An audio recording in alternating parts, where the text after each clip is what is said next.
próximo, eu quero falar com vocês sobre nariz. Provérbios 30, 33 diz o seguinte: porque o bater do leite produz manteiga, o torcer do nariz produz sangue, e o assolar da ira produz contendas.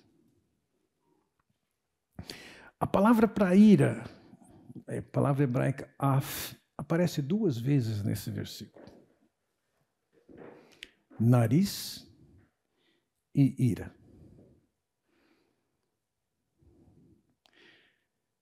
O som de uma narina de alguém que está nervoso,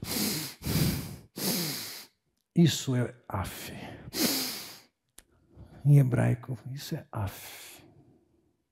Então, a mesma expressão para narina e para esse sopro nariz é a palavra também para ira. Então, eu quero olhar com vocês para o nariz justamente com essa perspectiva da ira. Veja,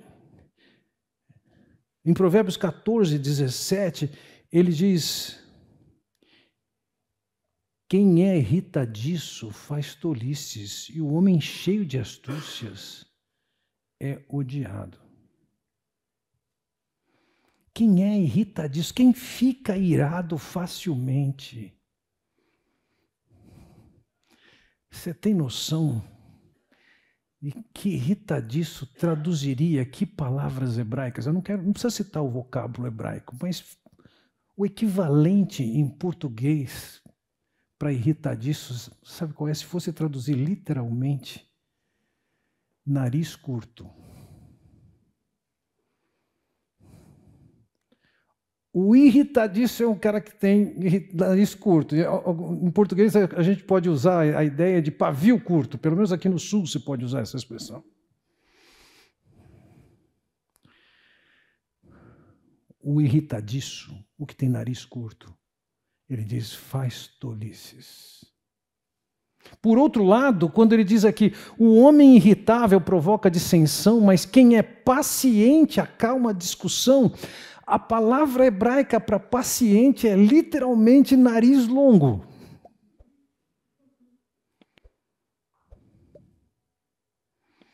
Então, nariz em hebraico tem um sentido da maneira como nós reagimos com irritação ou com paciência.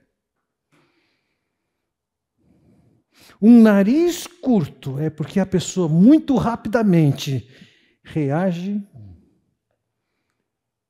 de uma maneira inadequada, mostrando a sua irritação, sua indignação, sua ira.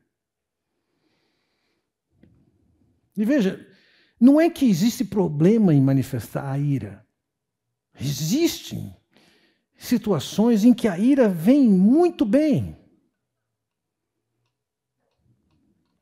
Quando nós olhamos para um texto como esse, que diz, quando cair o teu inimigo, não te alegres, e não se regozije o teu coração quando ele tropeçar, para que o Senhor não veja isso e lhe desagrade e desvie dele a sua ira. Esse versículo é muito interessante, vai ser quase impossível passar por ele sem abordar alguns aspectos que até que não sejam tão relacionados com o que nós estamos falando.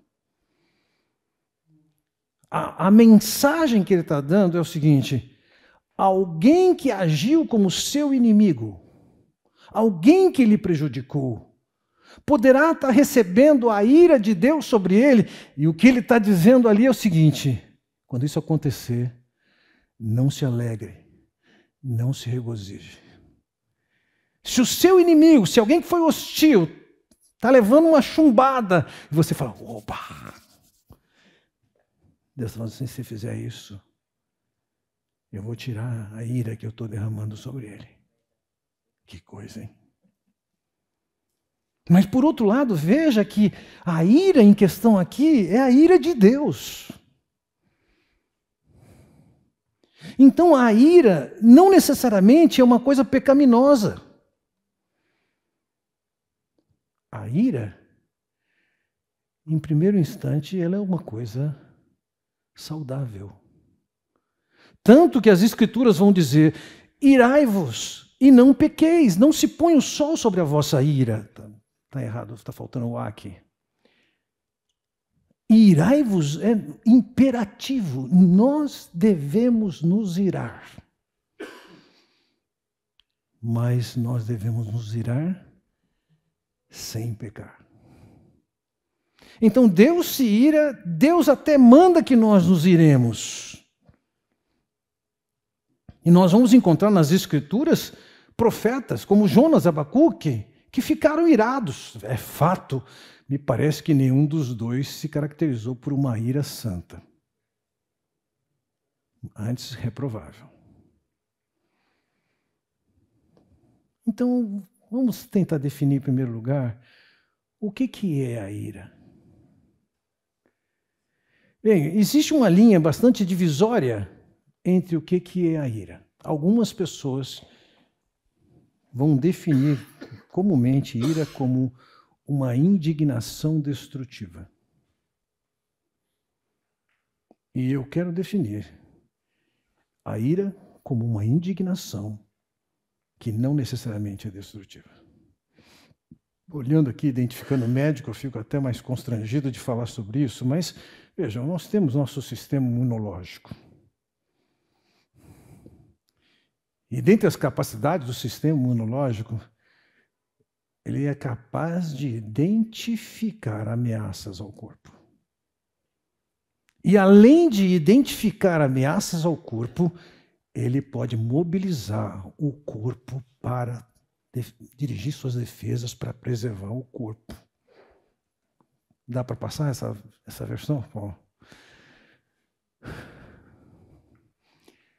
A ação de ataque e de destruição do sistema imunológico é uma bênção.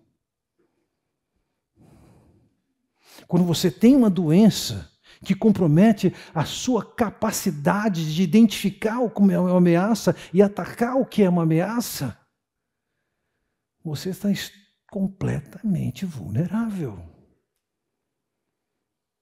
Então eu gosto de olhar para a ira com essa forma do sistema imunológico agir. A ira, ela deve se manifestar diante de alguma coisa que ameaça a saúde de uma pessoa, a saúde espiritual, o corpo, a igreja. Ainda agora, conversando com a Brenda, que veio aqui à frente, estava perguntando: Fernando, é até relativamente fácil a gente não falar mal dos outros.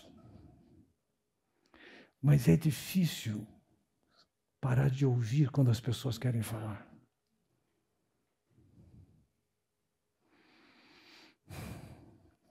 E nesses casos, a minha sugestão é sempre essa: diga para a pessoa, não está me fazendo bem você falar o que você está falando de outro. Por favor, não quero ouvir. Você não está só se defendendo.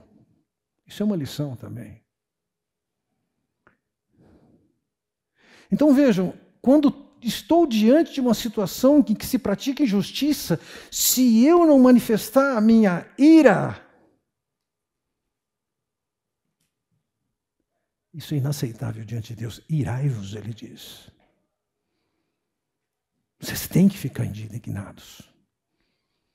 Eu já tive em situação que o vizinho estava agredindo a esposa. E daí? Você vai ficar sem fazer nada? Eu já tive em situação que eu tive que tirar o revólver de um homem que estava agredindo a sua esposa. Você vai ficar quieto?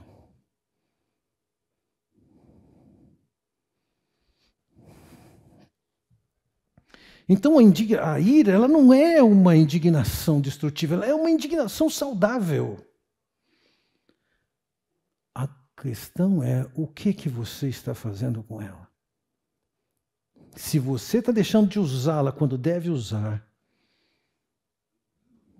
Então, há algumas normas aqui. Eu quero considerar com vocês essas considerações. Em primeiro lugar, ele diz: irai-vos e não pequeis, não se põe o sol sobre a vossa ira. Ou seja, quando você se irar, tem data de validade. quando o sol for se pôr, isto é, quando mudar o dia, tem que parar com essa ira. Da perspectiva de Deus, uma vez que você pertence a Ele, entenda, o plano dele não é que você vá para a cama dormir irado com a sua esposa ou com o seu marido. Você tem que tratar isso antes. Eu não estou dizendo que você tem que tratar com ela ou com ele. Você tem que tratar você sozinho com Deus. Você tem que resolver isso com Ele. Então, Deus não está permitindo que você fique irado o tempo que for, que você quiser, que você precisa, que você gosta. Não. Quando eu fico chateado, indignado com alguma coisa, eu posso resolver a minha indignação naquele momento, embora eu fique meio baqueado por algum tempinho. Mas não é a mesma coisa que a indignação e que a ira. Veja, Efésios vai nos dizer: livrem-se de toda amargura, indignação, ira, gritaria e calúnia, bem como de toda maldade.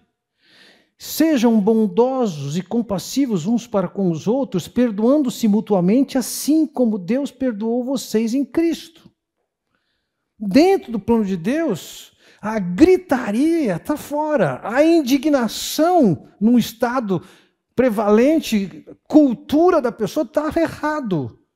O mesmo texto que vai dizer irai-vos e não pequeis, vai dizer tira a ira. Então a sua indignação, ela é saudável, desde que esteja dentro dos padrões de Deus, dos parâmetros que Deus estabelece.